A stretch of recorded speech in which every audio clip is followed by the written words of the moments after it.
Welcome to the MMHP and the 989, channeling all styles and eras of Michigan music history.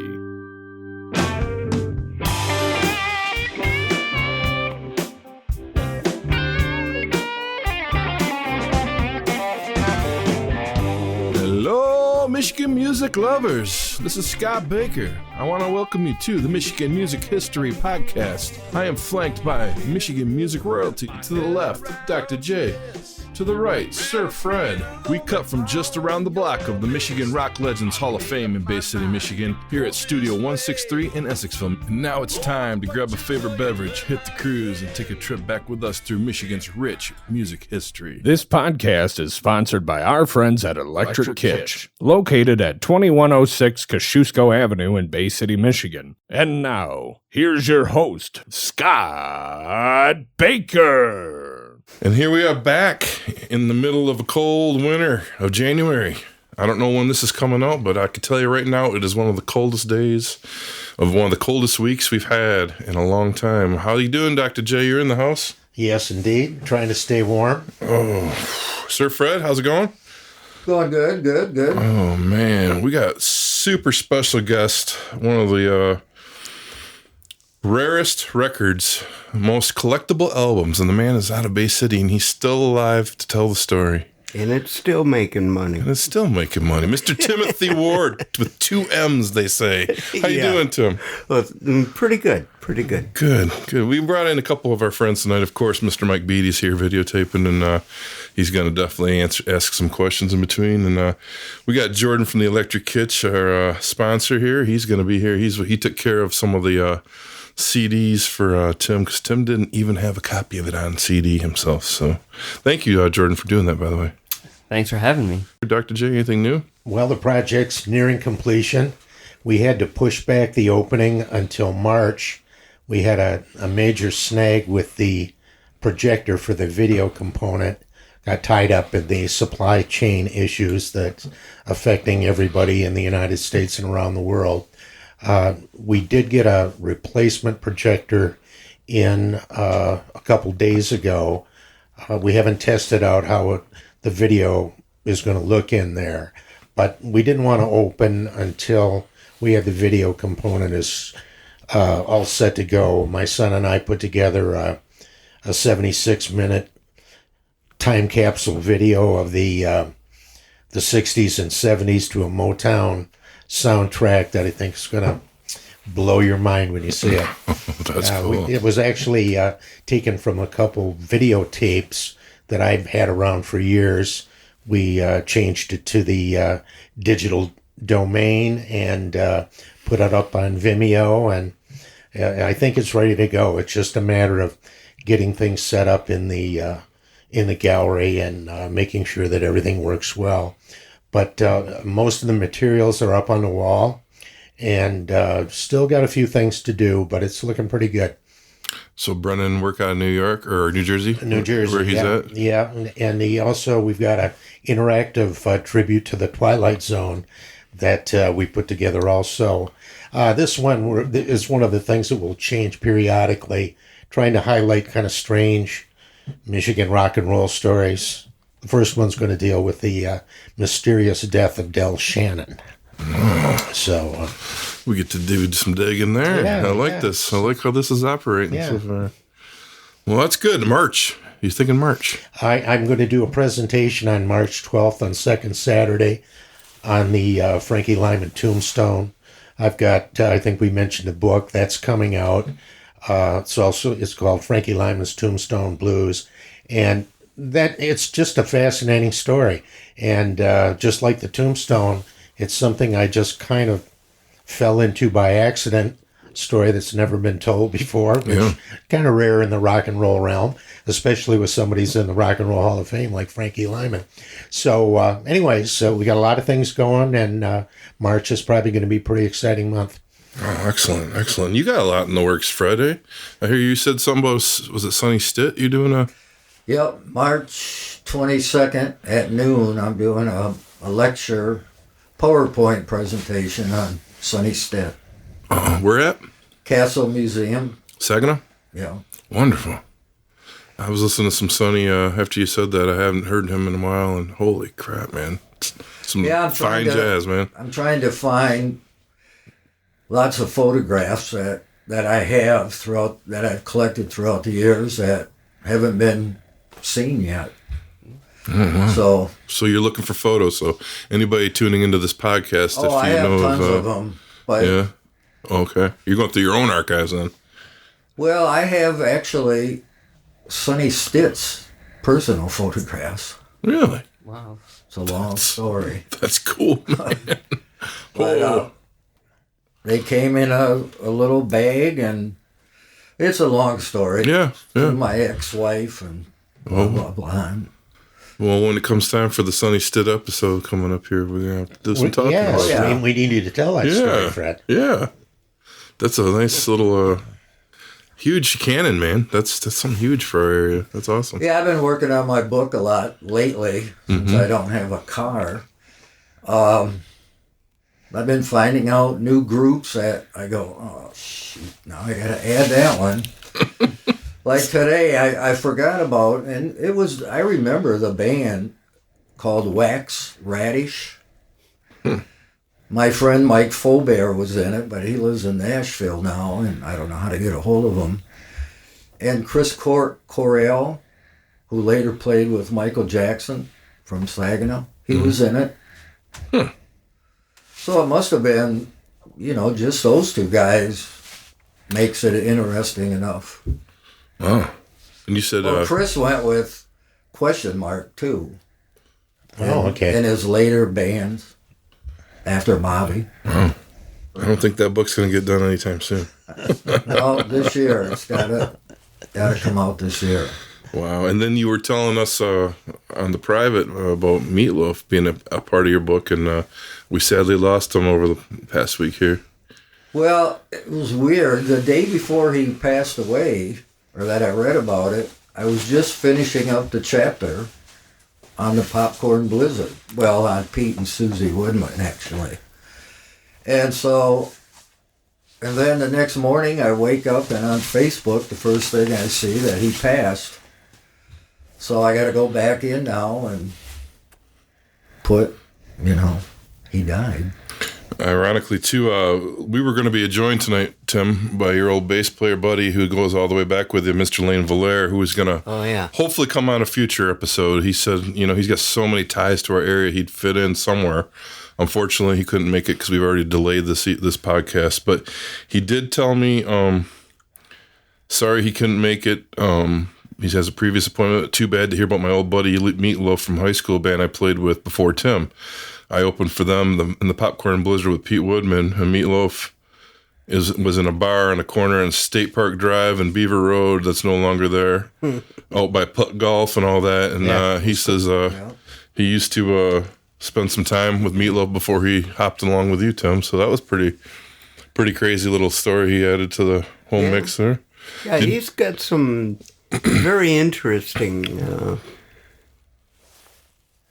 anecdotes, stories or anecdotes, or however you want to describe them. Well, that takes us to our first question for you. Your band's from Essexville. You came out of Garber, and we started Essexville. Did you guys do some gigs with Popcorn Blizzard or all that back then too? No, we did not. No, what was that band again?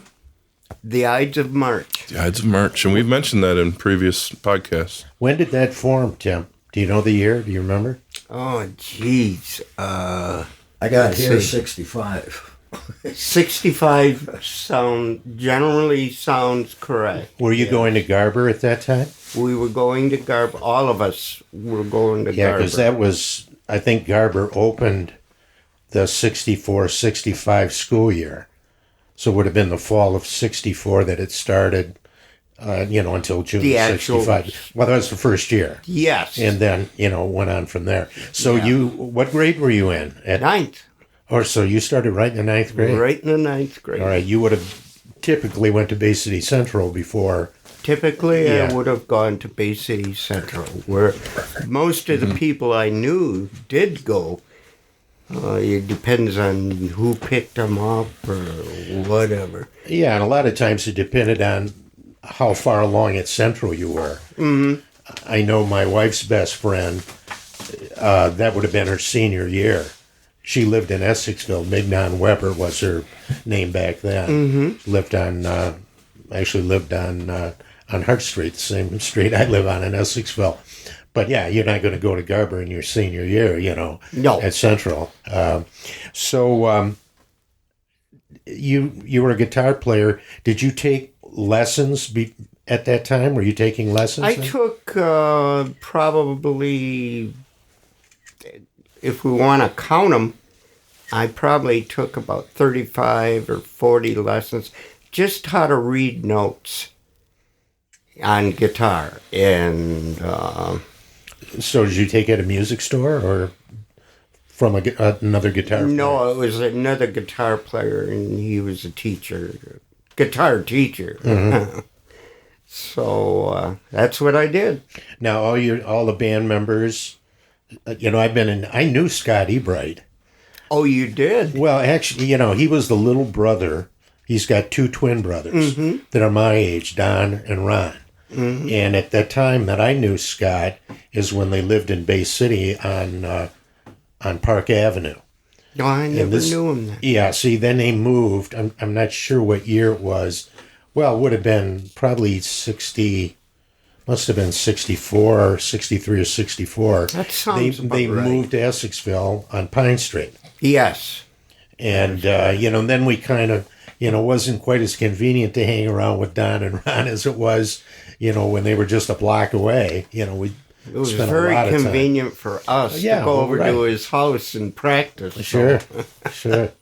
So, what inspired you guys to start a band? I saw the Beatles on TV one Sunday night, and I said, I want to do that.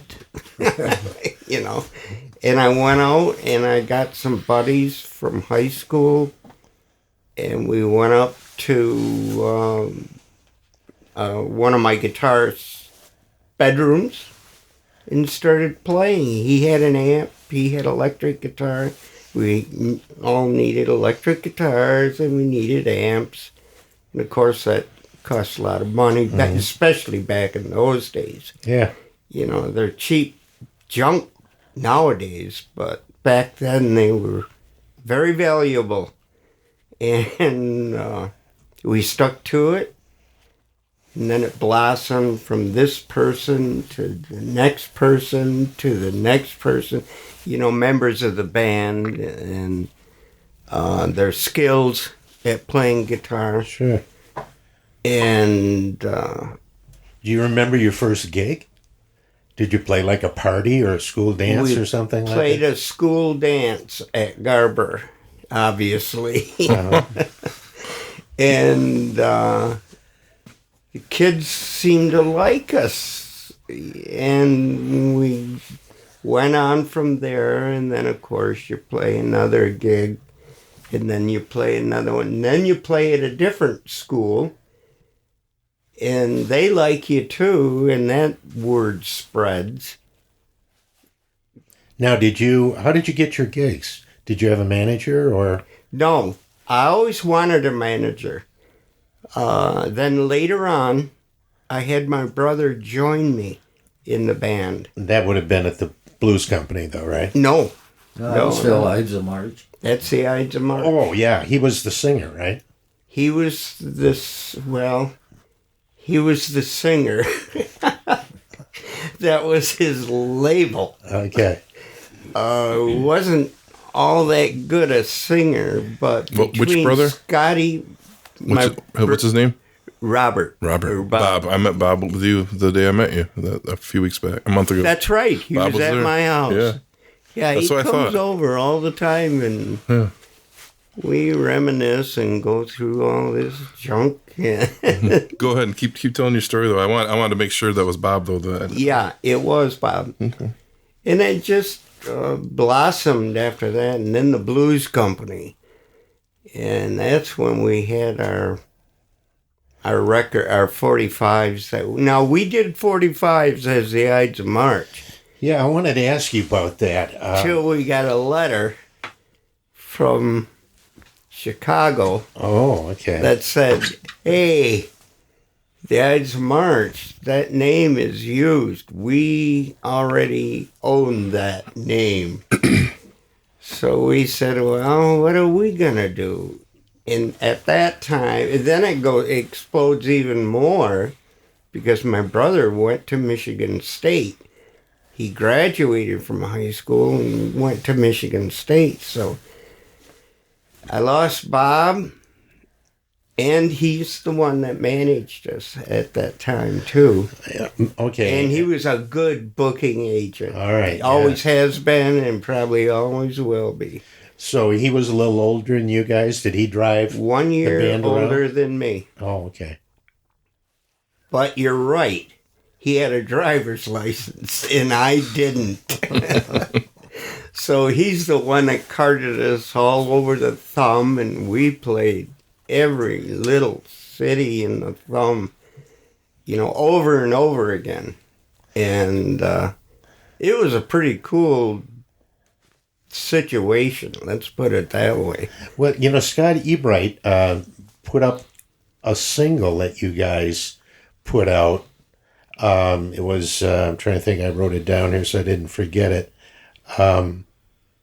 Life has been so good. Yeah, and maybe 5x5 playthings. Yes, both those songs were on that record. And where did you record that? Scott said it cost $27.50 to record it. That was done in Bay City. What was the name of the studio? Can't quite remember. It wasn't Shield Studio. Oh, yes, it was Shield Studio. Oh, wow. There we go. How about that? There's another one. There we go. Yeah, all right. Yeah. That's one I didn't know about. It was Shields. And then you had 45s pressed. And we had them pressed. Did Shield do that for you? Was that part of the deal? No.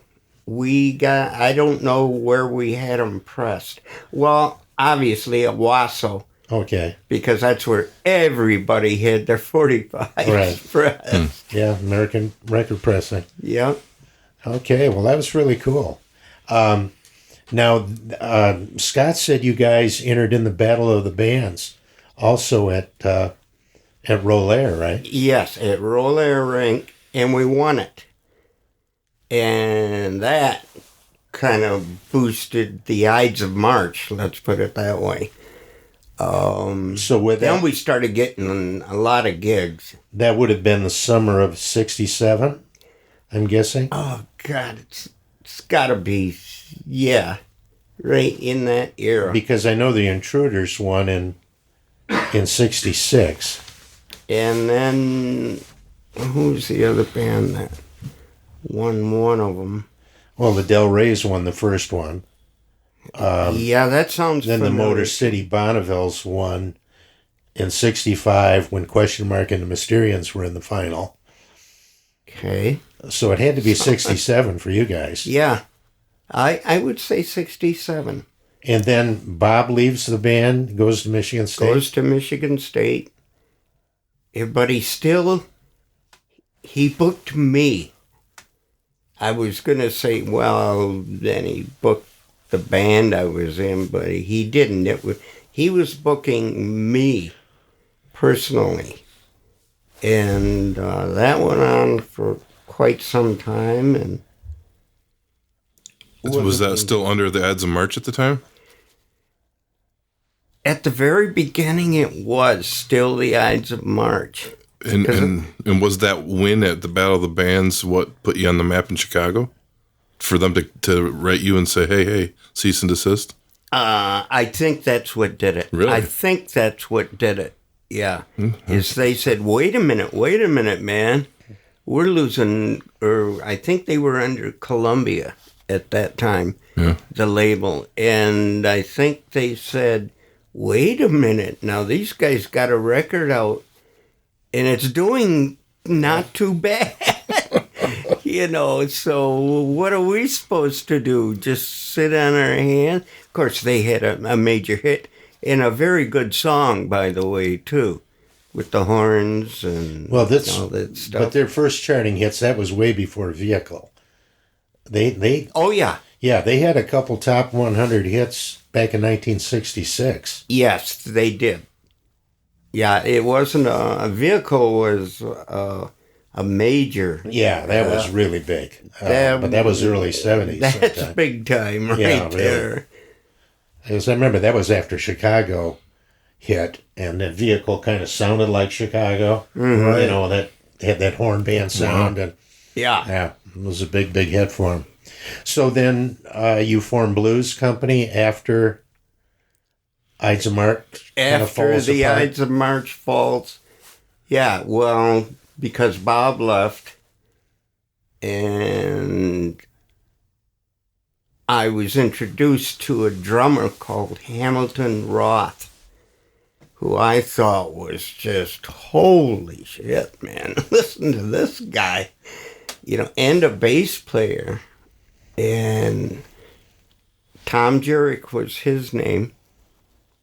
And between those two guys, we formed a three-man group. And three-man groups back in those days, they were taken off. The power trio, You got Jimmy and Cream and Cream. well, really, the Who was In the three Who. instruments, Yeah. plus the singer, but The Third Power, Detroit band. the Anyway. third power, right? Yeah, that's Well, there was right. Dick Rabbit in Bay City too. They were a band that played out of Delta Promotions, but they played down at the Grandy. Dick Rabbit. Yeah, in Forgot fact, about that. You've mentioned that, and I never- Dick Rabbit claims that they inspired Farner and Brewer to form a power trio. I forgot about him. It wouldn't have been Third Power. It would have been Dick Rabbit. Yeah, Yeah, well, right. Dick Rabbit is a trio. They were That's three cool. brothers, the Thayer brothers. That's cool. Wasn't Ursa Major, that Dick Wagner band? On Yeah. Wasn't that a trio That too? was a little after that. That was Yeah. a little later, but right, Yeah. that was another power trio. Yeah, Yeah, and that's that a real had, big deal. yeah. Yeah. Well, you know what fascinates me, and I wanted to ask you about this with the Blues Company is your first single you recorded with Dave Kalmbach at the Great Lakes Recording Studio. I don't know who the engineer was. It might have been Kalmbach himself. I don't know. Yeah. He might have done everything. But I was curious, because most of all, he recorded all these 60s garage band songs, but almost all of them were no further east than Lansing. They were mostly in the Grand Rapids, Battle Creek area. And here you guys were from Bay City. As far as I know, that's the band Blues Company would have been the farthest away from the Great Lakes Recording Studio of any band that recorded there. How did you hear about Kalmbach? Do you remember that? Well, actually, we selected the studio by just going into the yellow pages and putting our fingers down the page and say, let's try recording here. Let's see if it's affordable for us. Because we didn't have any money. Yeah. You know, and How would that have come up in the phone books up here? I'm not sure. Well, they do It was sometimes. there. I looked up something like that once, and they had like Archer Pressing down in Detroit. Oh, okay. So that would probably be like an advertisement rather than a number in the white pages. It Probably could have been. So just kind of like, hey, we'll sell ads. So they could have come across an ad up here. Yeah, well, would have been pretty small, though. It probably would have been just a phone number. And I don't think that would have cost very much. Right. Yeah, because I don't think Kalmbach was making a great deal of money, from this operation. Where was that at? Where was Comeback at? It was in a theater In what town? in Sparta, Michigan. Sparta. the studio Yeah, was in a theater. yeah.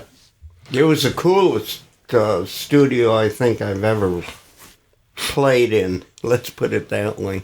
Because everything was so open. And, and he had all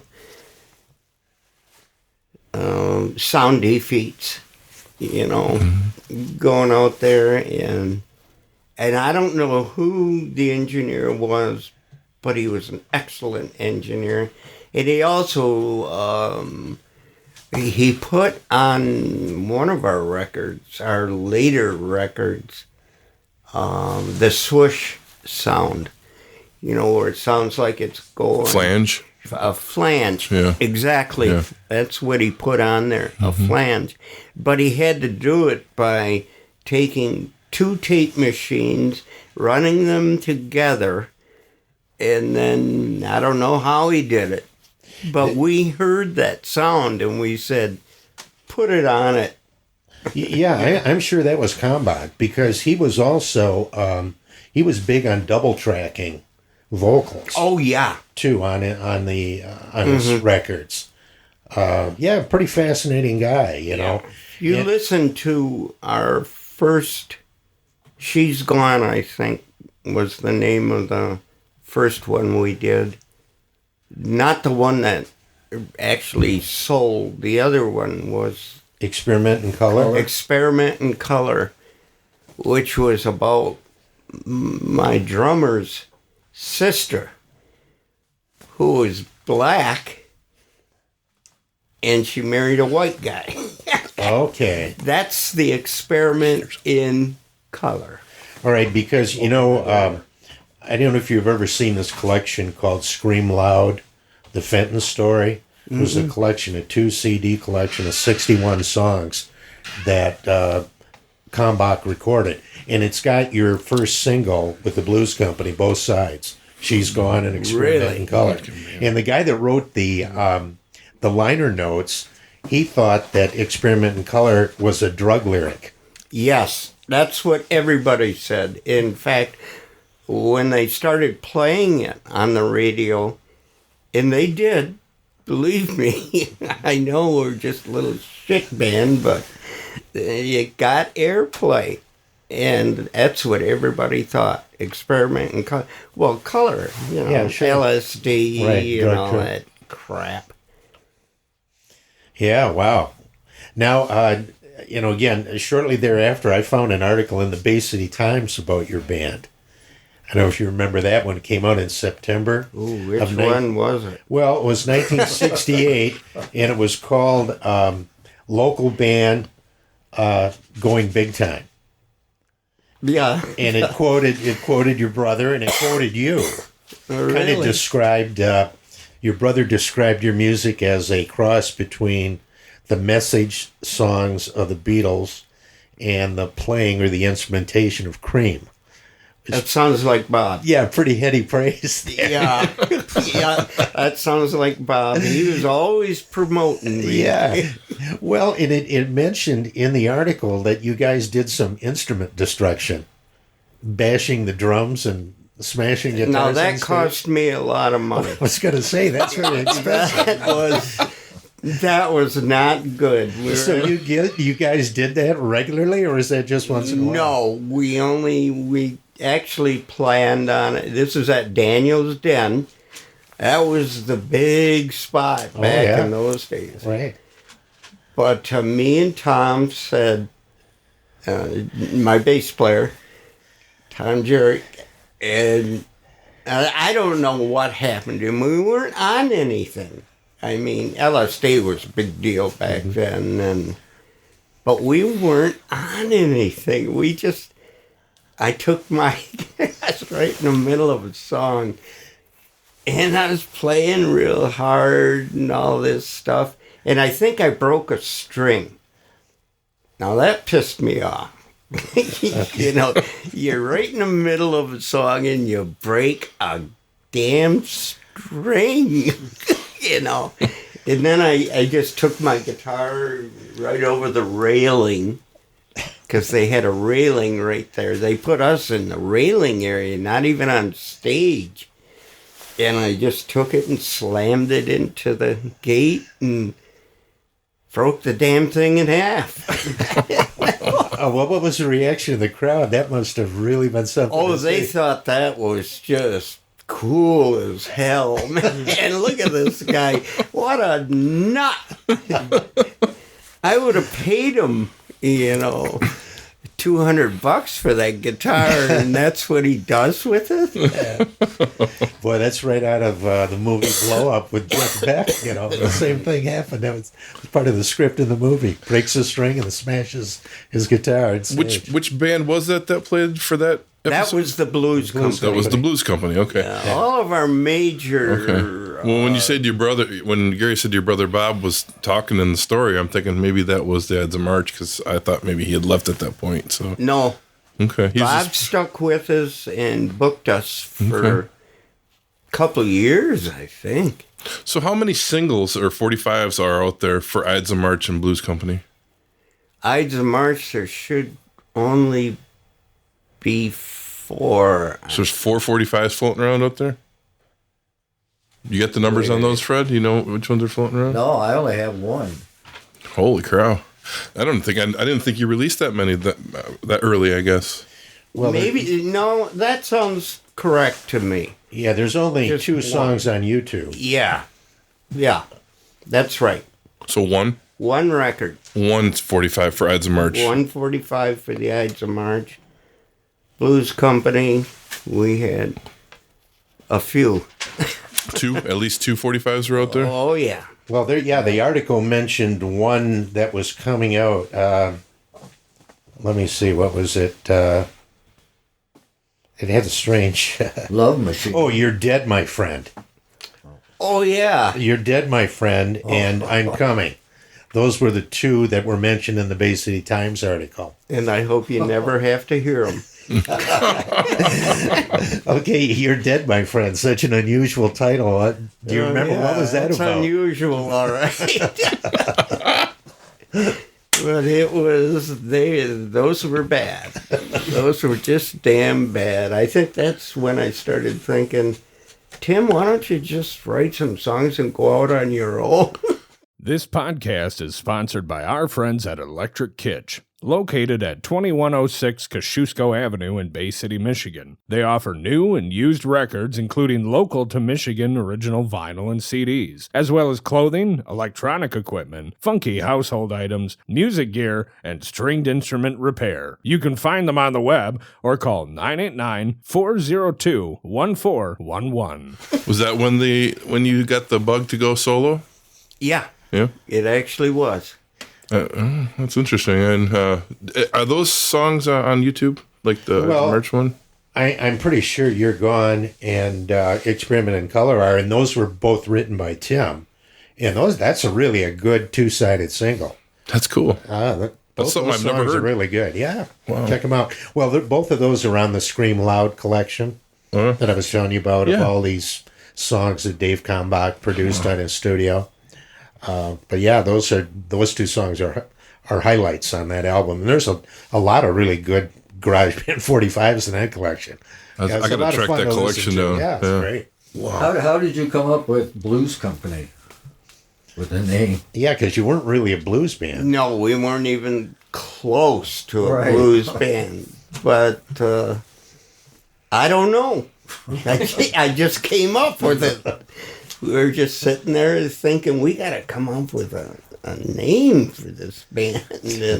And that sounded good. And back in those days, also, the name didn't really mean that much to the character of the band or the material that you play. It really didn't. If you go back and you start thinking about it, it didn't.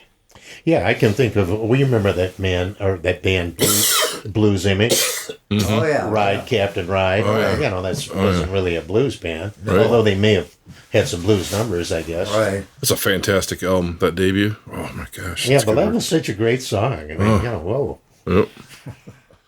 Excellent. So you decided at the end of this run here and all the good shows you have been playing to go solo. Mm-hmm. How long did you go out on your own and before you decided to cut that first debut record? A couple months. Oh, just a couple months, eh? Yeah, I wasn't It was a quick- performing that much. Okay. So I said, Did you upset the band members at the time? I see that you still had Ham play on your record here, but he was still part of it. He was in. Hamlet? Yeah. Yeah. Okay. So obviously he was still cool with you going flying solo and all. Oh, that. yeah. And that's when Lane came into your world. I see Lane's on Then here. I'm amazed. Yeah. Lane came in, and he did a fantastic job for being told on a Wednesday night, I think it was Wednesday or Thursday. And I said, well, Lane, you're going to have to play bass guitar now. Was he playing regular guitar with you? Regular guitar, yeah. And I think we went down to the music store the next day, and I can't remember if we bought him a guitar or we rented it. I'm pretty sure we just rented it. Excuse me. But he did a good job on it, you know. How long were those songs put together, I guess, coming out of the blues company? You know, you decided to go solo. Were you already have a stockpile of songs, or did you? No, I actually sat down and started writing songs. I knew I could write some of this material. You know, all you got to do is put words down on paper and do a melodic singing. You know, And you had two good bands to already get out there enough. You already knew what you were doing, so you just started rocking out songs. Oh yeah, definitely. I read a review once where they called it psychedelic folk. Your record, your debut. And I couldn't. I said, "What in the hell is psychedelic folk now?" Yeah. So you're saying "Strange But True," the psychedelic folk album here that he's talking about, the one that we were kind of focusing on here, that was written within a couple months, all the tracks, and Yes. yeah. Yeah. That's when you said to your buddy Lane, "I need you on bass," and Yep. you called up Ham, Tom Funt, Don Scherzer on bass as well. Had Larry Hadsel and Terry Bledecki on leads. I know. I know Larry Hadsel. Do you? Where is he now? Matter of fact, the last Gilmore Brothers reunion that we did about 3 years ago, he came and played the fiddle. Oh, he was extremely talented. I mean, yeah. he could play all kinds of instruments. But he was good. Yeah. Still is. When you performed as a solo, Tim, you actually had a band behind you, or did you just go out, and play guitar and sing? I tried to get a band behind me, or as many musicians as I could, to back me up, because for one thing, I knew I was not a great singer, and I needed that in order to kind of put me in a higher light than just me sitting there banging on a guitar singing. Well, I knew that wasn't going to cut it. Did you do the lead vocals on the Blues Company records, though? Yes. Okay, because your vocals were pretty good, I thought. Yeah, I did all the vocals on the Blues Company. Okay. And I wrote all the songs, too. Yeah. So you pounded this record together, got your band for the studio. Yes. And it came out in 1972. Yep. According to Lane, when I was talking to him off on Messenger, he said that he believes you guys went to the other side of the state to record this record. Do you remember where you went to record it, and how did that come about? Let's see. I'm pretty sure we went to Grand Rapids. That's what he thought. And I think... Think Kalmbach was involved in that one, too? I think so. Yes. So you went back to Combat then? Yep. Okay. Fantastic. I didn't know that. It's interesting. I mean, the whole reason that this came up a few episodes ago, actually, when Jordan was here, is this Strange But True albums you put out on your own little label, Pear Records. Yes. That's your own That's imprint. my own. You made this all out of the house. You printed 300 copies. Mm-hmm. And here we are in 2022, and some of them are going for just under $1,000 on eBay and all that, and Discogs. And Yes. fantastic treasure, and it got reissued in 2001 on Rockadelic Records. Rockadelic. I was trying to think of that. I was just reading it here. So did one of those come in the shop? Jordan, is that how you got involved in this? No, that's Tim's record. No, he means originally. Remember when you brought up the story that you had heard about it during your podcast? How did you hear about Tim's album? Oh, from a former acquaintance of mine who was just an avid record collector. Yeah? And we would just pull out, or he would just pull out boxes of records. And one of them happened to be yours. So that was about 8 years ago. That's what got me to sell the rights to reprint that album, because I heard it was selling quite well in Florida. That's where I sold my copy. Oh, you did? Yeah. Well, it's a hot commodity, and you know, Jordan being tuned into the music underground, Fred, he's a Discogs collector, you know, of world music, but all this, he's had record stores like Jordan has, and over the years, your album's been one of those particular ones that, as you say, has come back around to be one of those little treasures that people are digging up, the homemade albums, you know, and it was an amazing thing to hear this stuff from other people, because you sit at home and you can listen to your album all day long, you know, and as loud as you want or soft or what. But then I heard, but they're selling them. And I'm thinking, what are you talking about? They're selling them. They're selling them in Florida is what they said. who told you that? The guy that bought the contract for the album. Oh, the Rockadelic Records guy. Yeah. He got a hold of you. He tracked you down. Mm-hmm. It didn't get repressed before that, like in Germany. I don't think so. No, I don't know Unless where it was bootlegged or something. Because I don't know if they repressed it. But I know he needed a finite copy of it. You know, because I didn't have the masters. I didn't have the tapes. So the only thing I had was the original plastic disc. The one that's in here, in this package right here. Uh-huh. Yeah. And then he sent it back with his copy. And then you said they only printed 300 in 2001 of that one? I think they only printed 300. So there's only 600 total out there. The original 3 and the reprint. And possibly bootlegs out of Germany, which totally makes sense. I mean, come 90s, Germany was the bed of the bootlegs back then. Right. That could very well be. We'd have to go into Discogs and see what's in there on that. Yeah, well, it doesn't say on there because Discogs or eBay will allow bootlegs. That's true. Sometimes people talk about it, though. I'll read the fine print, you know. Right. So, Tim, your songs here that obviously have stood the test of time. Tell us a little bit about what you went into writing this. Did you want a different image? Did you want a different feel? Obviously, it's more acoustic a little bit, but still rocking. What was your thought process for doing that record? I just wanted to. Which one? Strange But True. I just wanted to write the music. If it sounded good to me, I said, it's got to sound good to somebody else out there. All right. Yeah. So did you go out in 72, 73 and just play shows wherever you could then and sell those records? Or how did that go? No, I didn't. As a matter of fact, I think I stopped performing then because it just seemed like I wasn't getting anywhere. Nobody was interested. Nobody was interested in my material. And now it's so collectible. Yeah. And now people are collecting.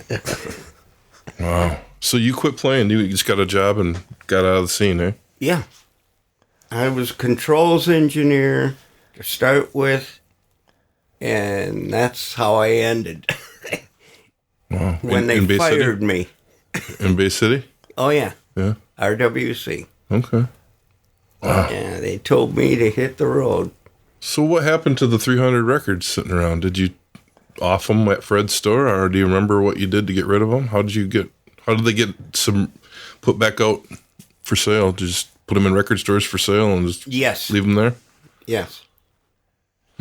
I remember once it was at Lucky's Records, and I don't know if it was my wife or my girlfriend, but anyway, she dropped off 50 copies of the album. Then we went back to pick up the money for the albums, and they weren't there. They were gone.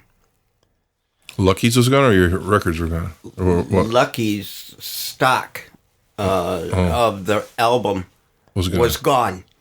And they paid you, though, right? And they never paid me. I don't know what happened there. That would have been when Bill Tacey was running Lucky's, right? I don't know. Yeah, I don't think it was Lucky Peplinski.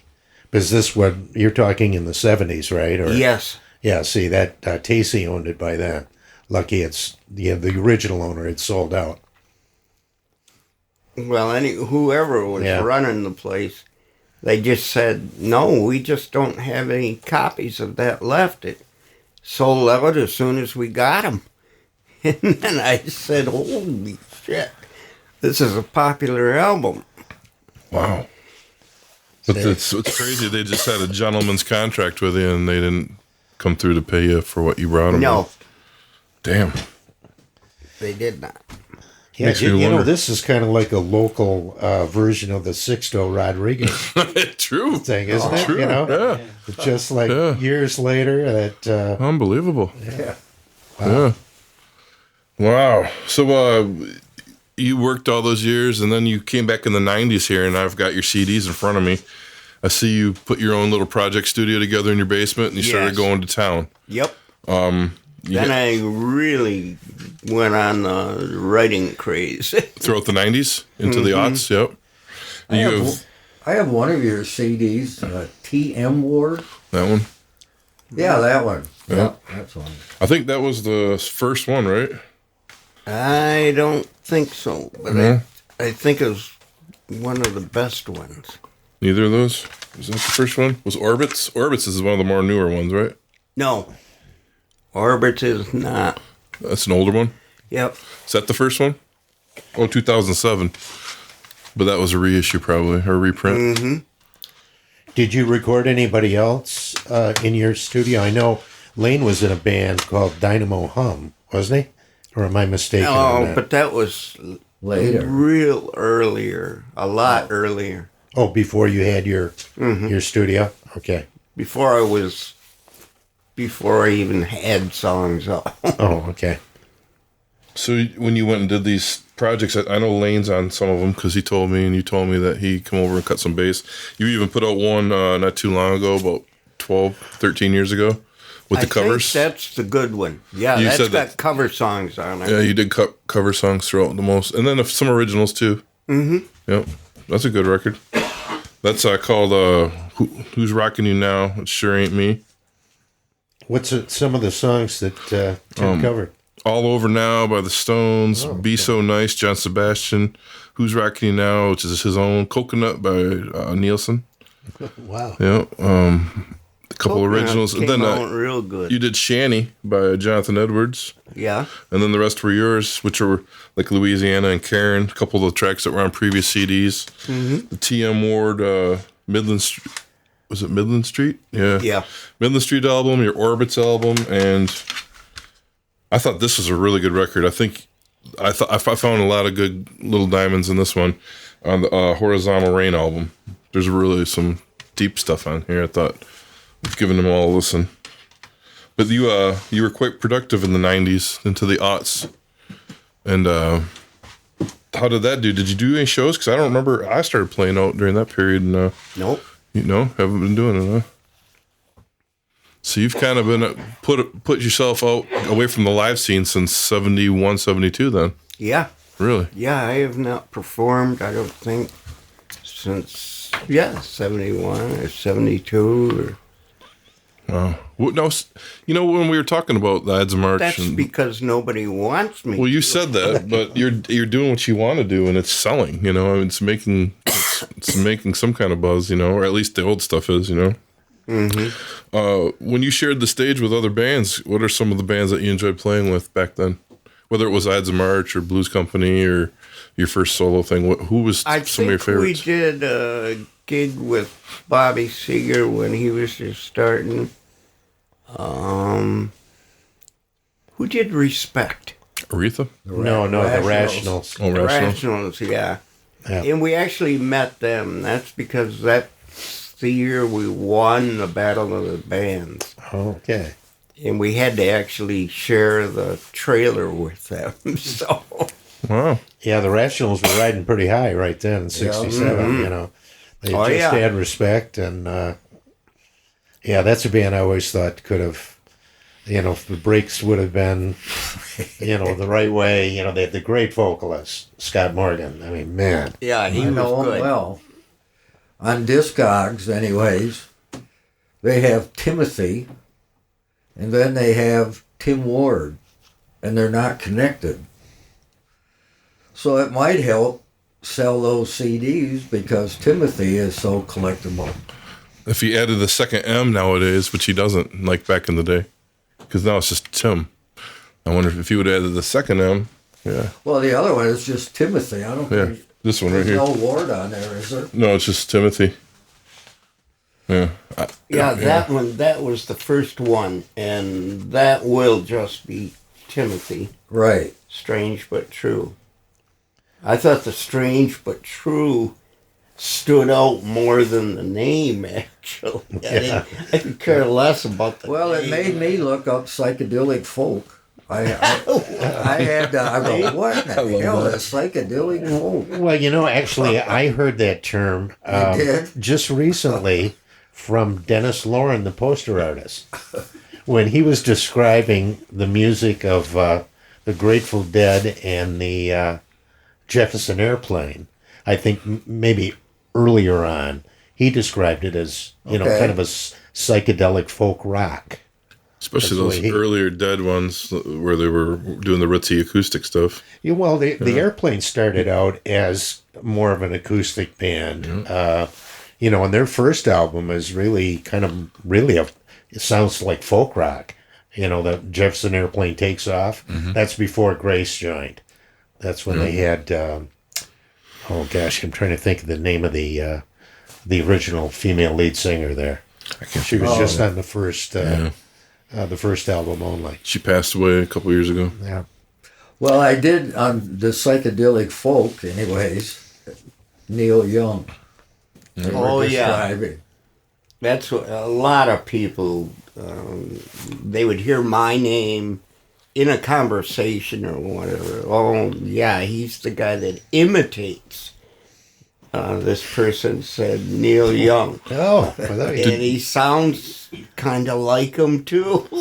well, that's not a bad compliment, though. No, it isn't. Look at it that way. No, I thought that was pretty cool. Did you ever do any Buffalo Springfield Neil Young songs in your live set back when you playing?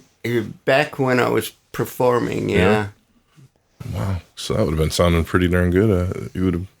It was pretty good. Tell you the truth. Tim, I got to take you back because, you know, like I said, I had exchanged a number of emails with Scott Ebright, and I think he had sent me an email, a copy of an email he had sent to you about an incident when you guys were in the Ides of March, and you were playing a gig. He couldn't remember where it was, but he said some girls were kind of flirting with the band.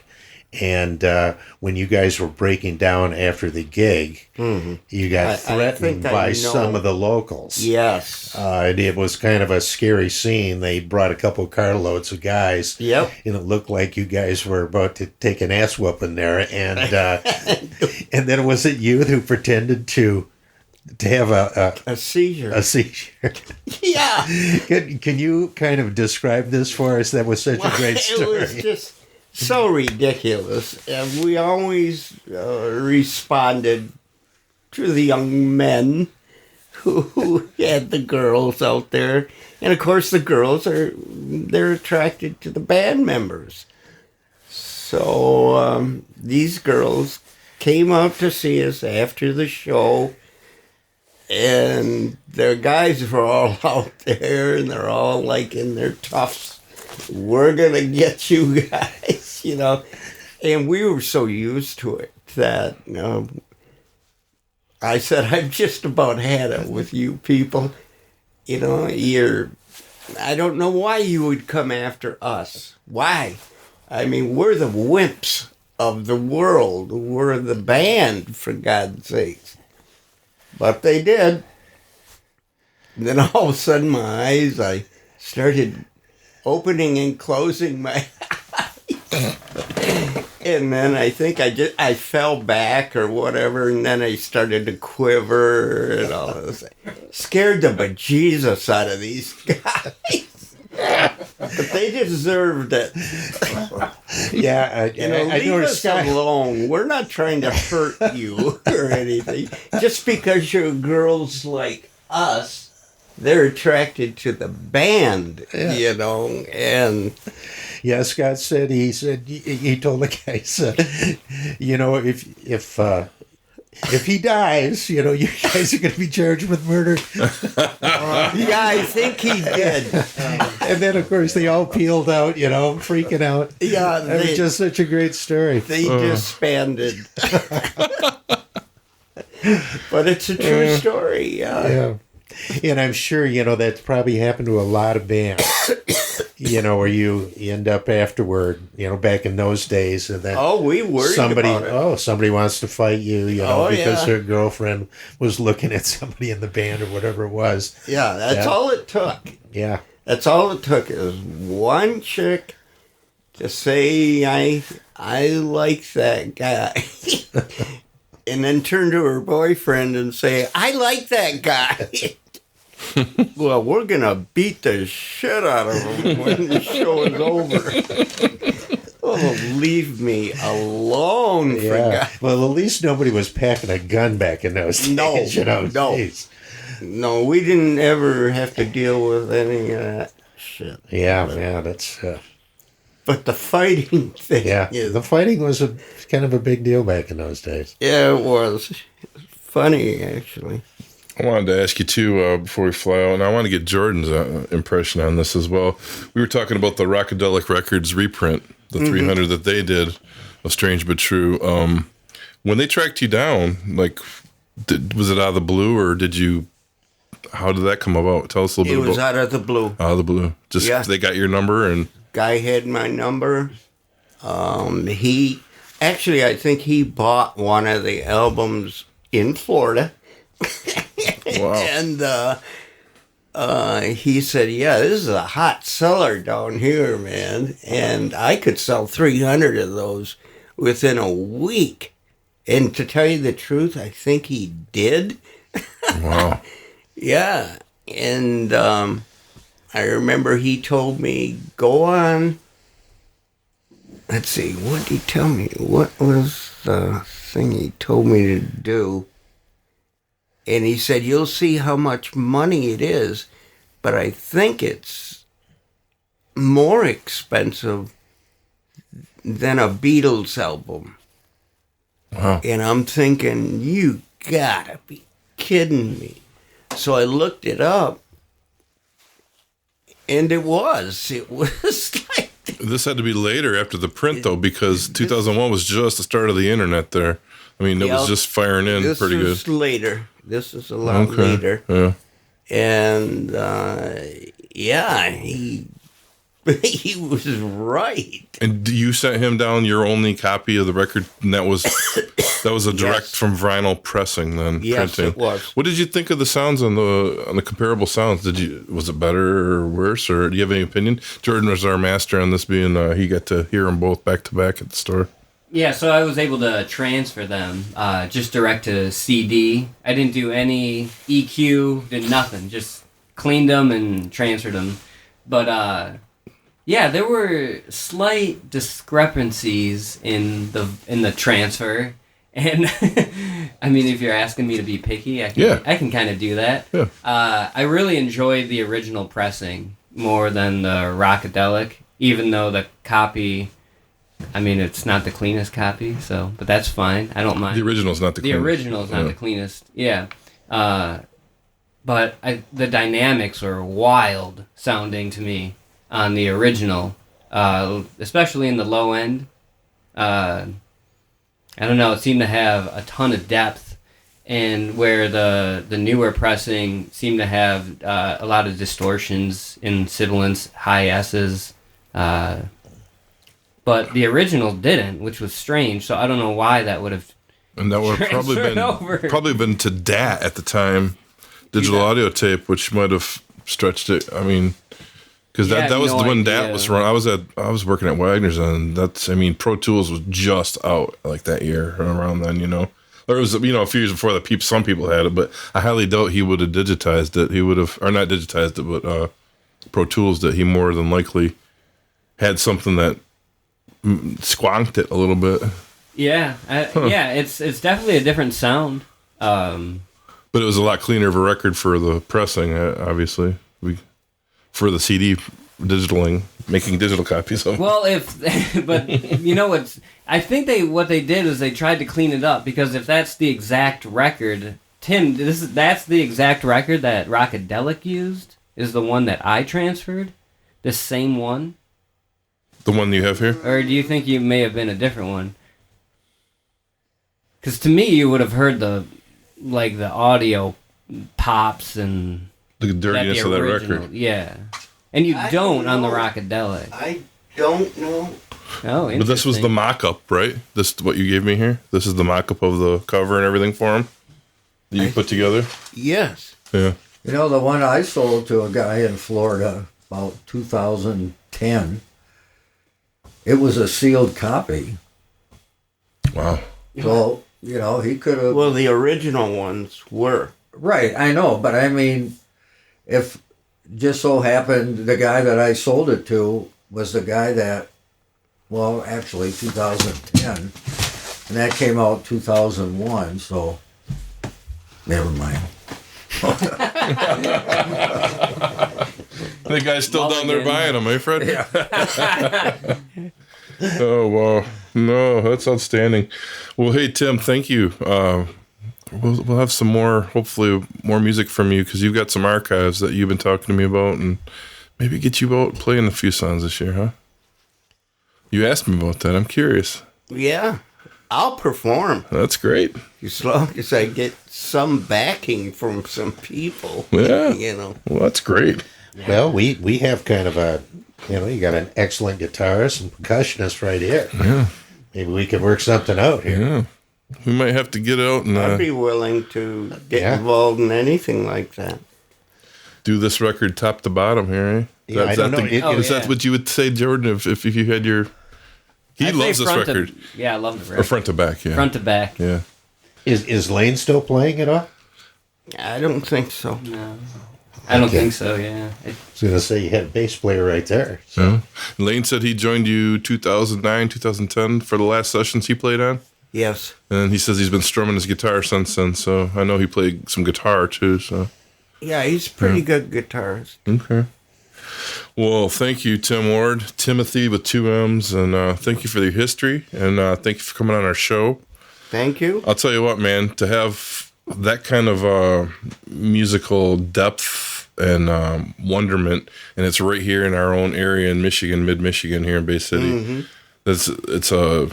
It's like mining for gold, and it might have taken you all those years to strike it, but I'll tell you what, man, it's paid off, and obviously around the world. So thanks for your music, man. Yes, indeed. That's a great story. We're really glad to have you on tonight. Thank you. Yeah, thanks.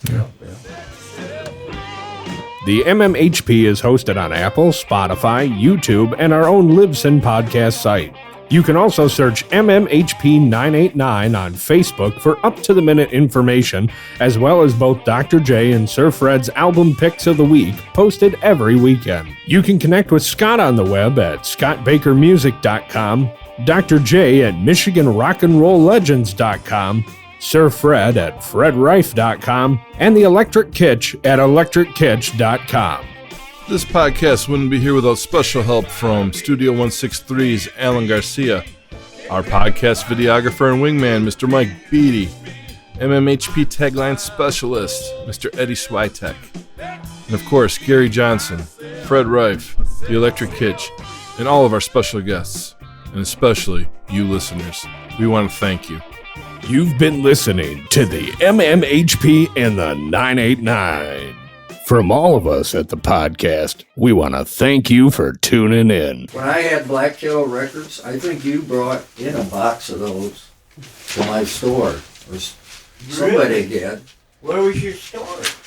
Well, at the time it was in Bay City, on in the Davidson building, and then I moved it to Saginaw after a couple of years. God, it's But I had some, entirely. so somebody brought them in.